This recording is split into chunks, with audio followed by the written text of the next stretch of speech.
So I'm making a slate for my friend Lori, and if you've been following along with my videos, Grandma Maggie will look familiar to you.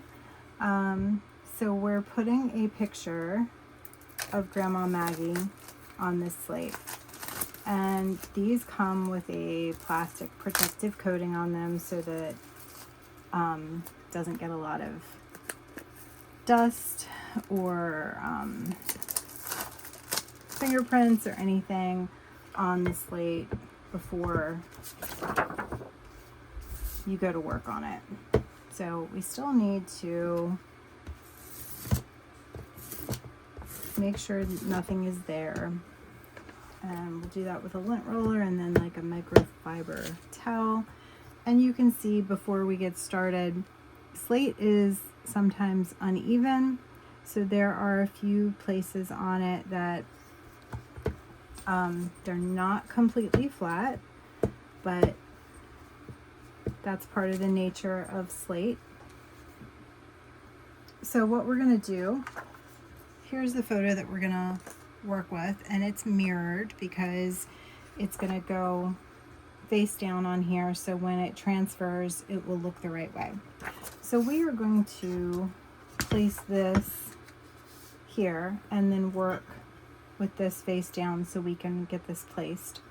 So because we have Grandma Maggie very close to the top, I put this red border around it so that we could make sure that we got all of Grandma Maggie's head, but we had border so we didn't end up with any stark white spots. So what we're going to do, since Grandma Maggie is so close to the top, is I'm just going to eyeball this slate and see which edge is going to be the most conducive to not cutting off any of her head. So this edge here would be pretty good, but I think her head is more towards this side. So I'm gonna goes from about there to there. Yeah, so we're looking for one that's a little bit more centered. So I think this edge is gonna be the one we go with because we don't have anything in the center that is too far down. So we're gonna go with this being the top. And now I'm just gonna just in case I saw a little debris on the print, and whether it's on the blank or the print, it can interfere with the transfer. So I am trying to place that rough edge as close to the edge of the actual photo as possible. And I'm just eyeballing this to make sure that we've got this placed about center from side to side.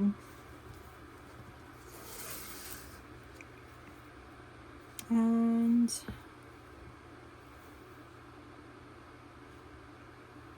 that looks good.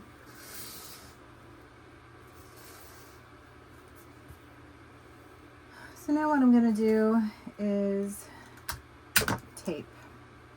So most blanks that you put in the flat heat press, you put the blank face up, so the white surface is face up, and then the transfer paper with the sublimation ink from the sublimation printer goes face down on top of it, and then the heat press comes down on the paper. For metal and slate, because it conducts heat, you actually do it the opposite way. And for slate, it's important because sometimes the surface is not exactly even, so it gives you a better transfer that way. And this will press kind of into the pressing mat to indent and help with that pressure. So I'm going to pick this up and put it directly on the heat press. I don't have to flip it over or anything. So I am going to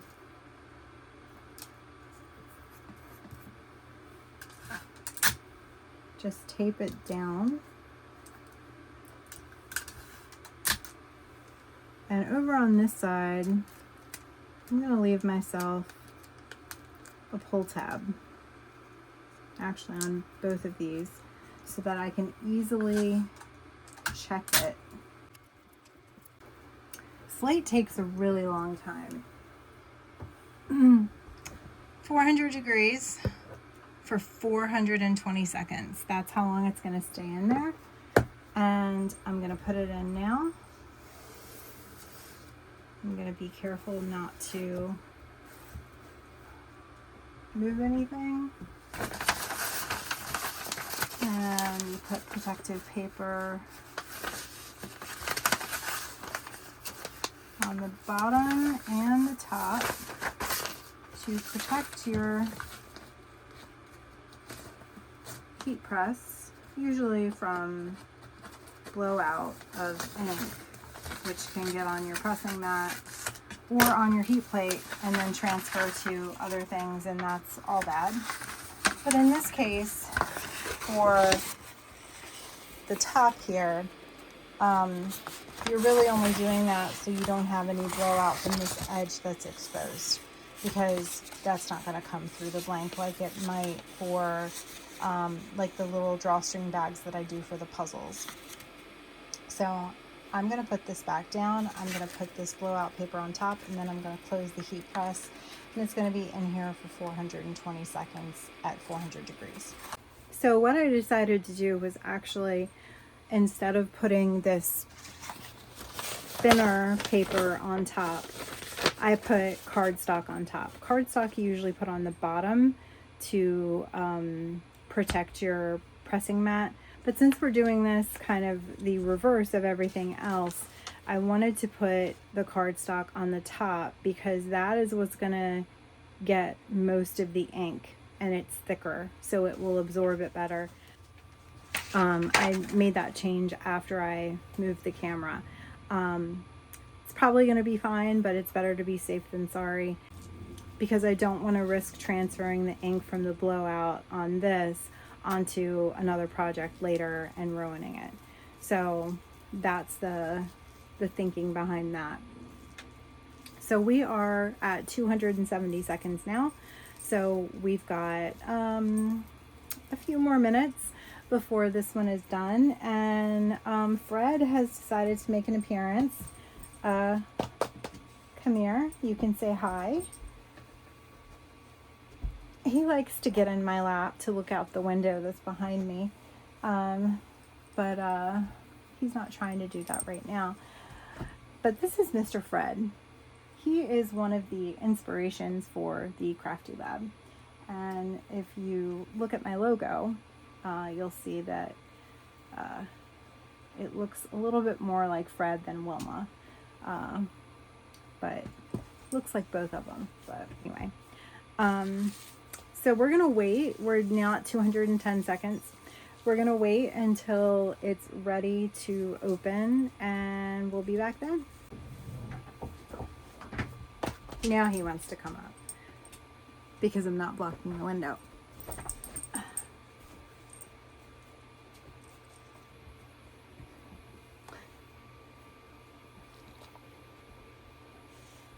Say hi, Fred. Oh, goodness. Now he's got his paws up on the armrest. Yes.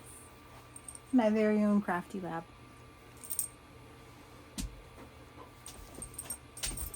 Okay, 65 seconds to go. So when it's done, I'm going to have kind of like a controlled open with the AutoPress. It automatically opens when it comes to the end of the time, and that's supposed to be like a really great feature, and it is a great feature, but sometimes it acts like a suction, and the blank will suction onto the heat plate, and it'll temporarily kind of attach to it. With Slate, not so much, because it's heavy, but it will raise up with the heat plate, and then it will drop. And when it does that, sometimes the transfer shifts a little bit, or it falls back onto that blowout paper where there's ink, and because the blank is still so hot, it's still sublimating and it can cause issues. So we are at 6 seconds. I'm controlling it. It just opened, but I'm gonna let it open slowly. And I'm gonna wait just a little bit because that slate is very hot. So here is the cardstock I mentioned that I had replaced with, and you can see not so much blowout, but you can see the area that was exposed to the heat plate and the area that was against the blank. And you can see this part is a little charred because it was in there for 420 seconds. But what I'm going to do is where I left these tabs, I'm just going to take a peek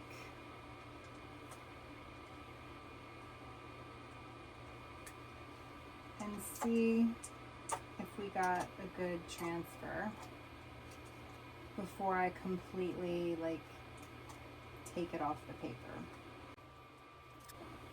So heat resistant gloves, very important when you're dealing especially with things that conduct heat like slate and metal and glass, because they hold the heat for quite a long time. So what I'm going to do is I'm going to slide this to the edge, and I'm going to peek underneath. This is the blowout. Okay, so you can see here, this is what's left. So you can see areas here where the slate has those lower areas, the rough areas, and you can see that along there as well. So you see, we did really good with Grandma Maggie's head. All right, so I'm gonna put my other glove on to protect my hands.